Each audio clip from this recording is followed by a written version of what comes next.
Brillanti Musicals, kull nhar ta' ħamis fit-8:30 dejjem fuq One. L-eks Ministru Nazzjonalista Tonio Fenech u l-membri tal-Oppożizzjoni tal-lum għadhom bl-istess mentalità, dik li jitfgħu l-ogħla piżijiet fuq il-poplu.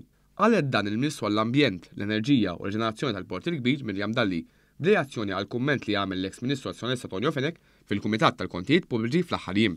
Dan wara li Fenech li taħt l-amministrazzjoni ta' Gonsipien kien responsabbli għad-diżastru fil-finanzi u anke fl-Enemalta fost l-oħrajn sar jibdu s-sussidju ta' 350 miljun li l-Gvern se jkun qed joħroġ ukoll din is-sena biex il-kontijiet tad-dawla l-familji u n-negozji jibqgħu stabbli u l-unċi fl-Unjoni Ewropea li ma żdidux. Kompletament bil-kontra ta' dak li seħħ fi żmien l-aħħar amministrazzjoni nazzjonalista.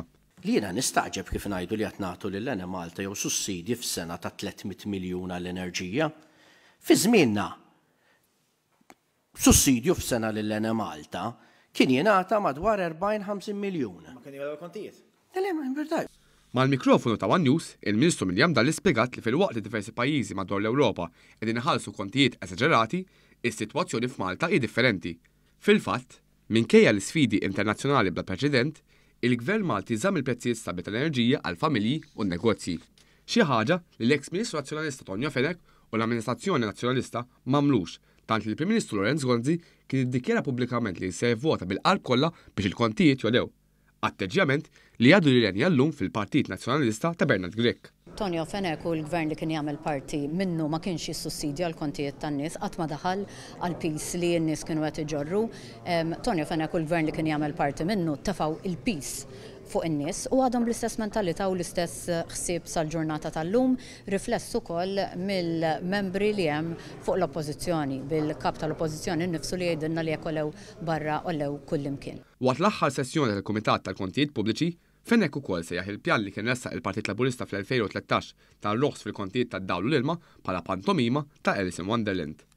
Pjan li mhux biss raħħas il-kontijiet b'25% mill-bidu tal-2014 għall-familji u sena wara għan-negozji, iżda fisser li 80 miljun euro kull sena baqgħu fil-bwiet tal-familji u tan-negozji minn dakinhar l-hawn.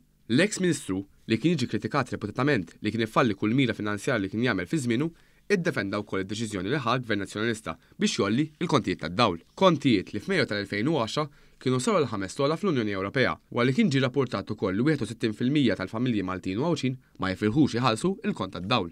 Meta kien hemm daqqa kbira tal-prezzijiet taż-żejt kellek tirrispondi. Issa Belli tolli l-kontijiet. hija metodu. Kien hemm ħtieġa illi l-kontijiet jiġu aġġustati kif kienu ġew aġġustati, id-deċiżjoni li kellhom jittieħdu ittieħdu. Sagrifiċċju li kellu jsir